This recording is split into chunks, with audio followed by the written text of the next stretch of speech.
You were saying not long after the final whistle, Greg, that wasn't good for the old ticker. I bet you felt all sorts of emotions on the sidelines during the match. Yeah, I mean, it was crazy game of football. How we weren't ahead at half time, with all the domination and sorry, I was getting clapped here by some. The domination that we had in the first half, the amount of time that we spent camped in their half. They had one chance, scored one goal, and it was looking like it was going to be one of those days again. So it's wasn't good enough, not anywhere near acceptable enough to go in the first half.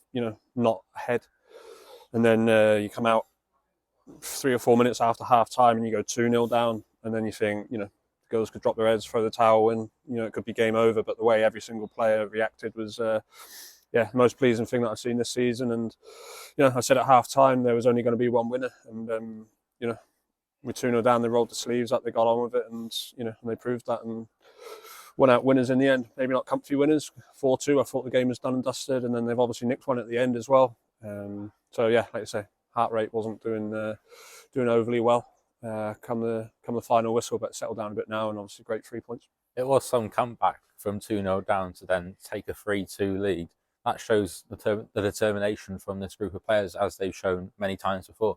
Yeah, they're unbelievable. I keep going back to the first season. If we were 2-0 down, that's it. It's game over, done and dusted. It's just a matter of how many we were going to concede. So, to see that we've progressed so much, learned from the experience of going behind, and realising that the game's not done and dusted until the final whistle goes. It's, like I say, it's the most pleasing thing that I've seen this seen this season.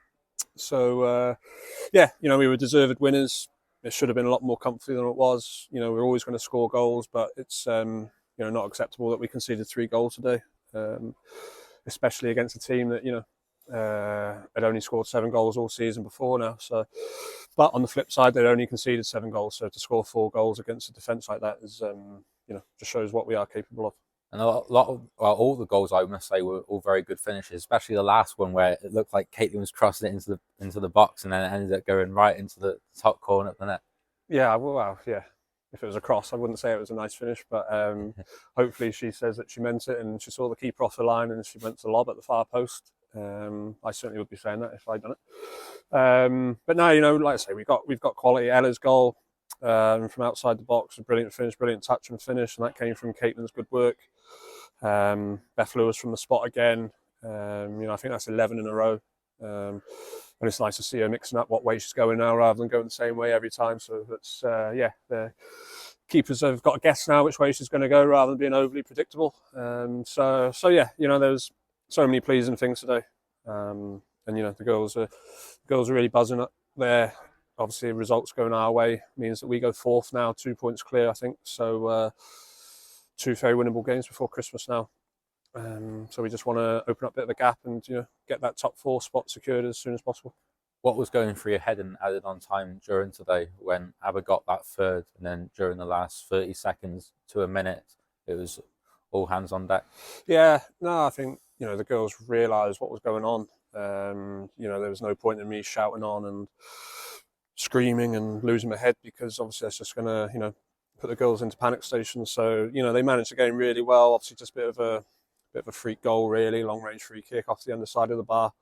I'm not sure where the free kick came from in the first place, but there was just there's some really sort of switch on heads for 90 minutes today, and they got us over the line. Next week, it's a break from league action as we welcome Efel and Helly in the Bhutan Energy Welsh Cup, and the chance to win 2 matches in that competition in the same season, something that the team's never actually done before. Yeah, no, it's obviously a very favourable draw for us, being at home, team from the league below. Not overly sure, we've got too much information to go from on them, but on paper we'll obviously be big favourites. We'll just look to put in a good performance. There's some tired, battered legs at the moment from the last sort of 2, 3, 4 weeks of hard work, so it might be a chance to have a look at a few players in the week, work out if a few players need a bit of a rest next week, and maybe rotate things up a little bit.